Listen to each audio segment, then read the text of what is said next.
Assalamualaikum warahmatullahi wabarakatuh. Hari ini kita akan belajar tentang gelombang bunyi. Apa yang akan kita pelajari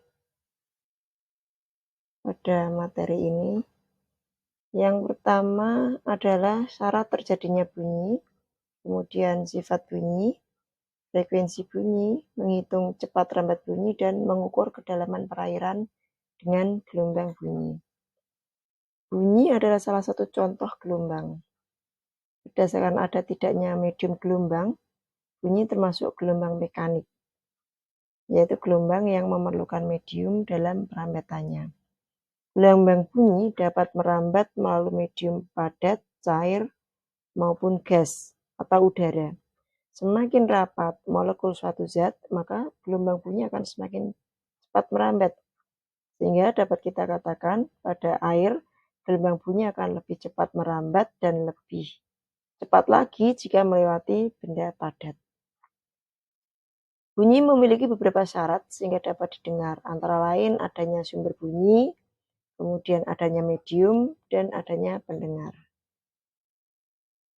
Bunyi juga memiliki beberapa sifat. Yang pertama adalah dapat dipantulkan atau refleksi, kemudian dapat dibiaskan, dapat dipadukan, dan dapat dilenturkan.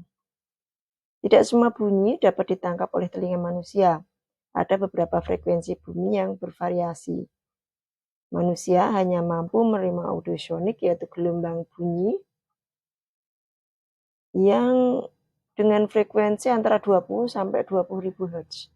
Beberapa hewan seperti gajah, kucing, kemudian anjing, jangkrik itu dapat menerima frekuensi di bawah 20 Hz atau disebut juga infrasonik.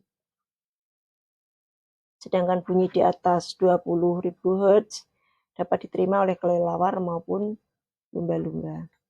Gelombang bunyi adalah salah satu getaran yang merambat sehingga memiliki kecepatan rambat ya. Kecepatan rambat bunyi disimbolkan dengan V.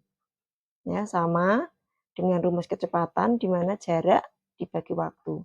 Karena jarak dalam hal ini adalah jarak satu gelombang atau kita sebut juga lambda, dan waktu dalam hal ini adalah waktu yang diperlukan atau diperlukan satu gelombang atau kita sebut dengan periode, maka didapat rumus V sama dengan lambda dibagi periode. Dan karena hubungan antara periode dan frekuensi adalah hubungan berkebalikan, maka dapat kita tulis V sama dengan lambda dikalikan frekuensi.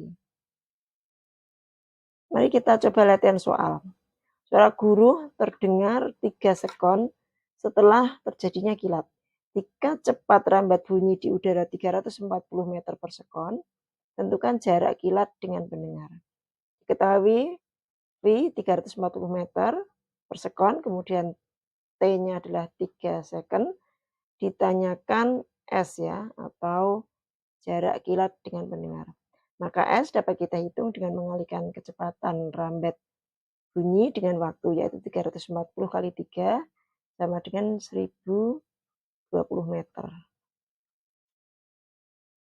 Kecepatan rambat bulit juga dapat kita gunakan untuk menghitung kedalaman perairan.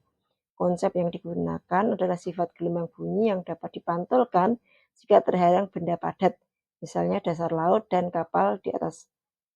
Jadi kapal di atas permukaan laut akan mengirimkan gelombang bunyi ke arah dasar laut, dan saat gelombang bunyi mencapai dasar, bunyi akan dipantulkan menuju ke arah kapal lagi. Waktu yang diperlukan bunyi ke dasar laut dan kembali itu 2 kali lipat, sehingga kedalaman laut dapat dihitung dengan rumus S sama dengan setengah V kali T. Sekarang kita latihan soal untuk menghitung kedalaman laut ya. Jika cepat rambat bunyi di air adalah 1450 meter per sekon, dan waktu yang diperlukan untuk bunyi kembali adalah 12 detik. Berapakah kedalaman laut di lokasi tersebut? Diketahui V 1450 meter per sekon, waktu yang diperlukan untuk gelombang ke dasar laut kembali adalah 12 sekon. Maka jarak atau kedalaman laut bisa kita cari dengan mengalihkan kecepatan rambat dikalikan waktu ya. Maaf, ini dikalikan 12 ya. Dibagi 2. Temunya adalah 8.000 700 meter. Soal berikutnya tentang jarak antara sumber bunyi dengan pendengar. Namun di sini tidak diketahui waktunya. Hanya diketahui selisih antara waktu di udara dan di air. Ya, sebuah kapal tanker di atas permukaan laut meledak. Kapal tanker lain yang terdekat dengan kejadian mencatat perbedaan waktu antara sumber yang terdengar di air dan di udara sebanyak 2 sekon. Jika cepat rambat bunyi di air 1.500 meter per sekon dan cepat rambat bunyi di udara 300 meter per sekon, berapakah jarak antara kedua kapal? Ya, diketahui V di air 300 meter per sekon, V di udara, ya ini terbalik ya, maaf. V di udara 1.500 meter per sekon. Kemudian T di udara itu 2 ditambah T di air. Kenapa? Karena selisihnya kita ketahui bahwa kecepatan rambat di air itu lebih cepat daripada di udara ya. Jadi T di air itu lebih banyak 2 sekon dibandingkan dengan T di udara. Sehingga kita tambahkan yang 2 sekon di sini ya. Kemudian ditanyakan jarak kedua kapal. Nah, kita bisa membuat perbandingan ya. Jarak kapal ya di air itu akan sama dengan di udara ya otomatis ya. Maka V di air dikalikan T di air itu sama dengan V di udara dikalikan T di udara.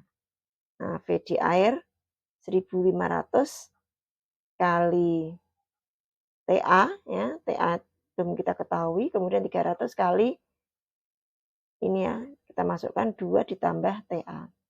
Nah, maka kita dapatkan TA adalah setengah sekon. Nah, dari data ini ya, maka kita bisa masukkan salah satu rumus. Kita pakai yang ini ya. SA sama dengan VA kali TA. SA sama dengan 1.500 ya, ini 1.500 dikalikan 0,5 sekon. Maka akan ketemu 750 sekon. Jadi jarak antara dua kapal itu adalah 750 meter. Ya. Demikian materi tentang gelombang bunyi ya, semoga bermanfaat. Terima kasih.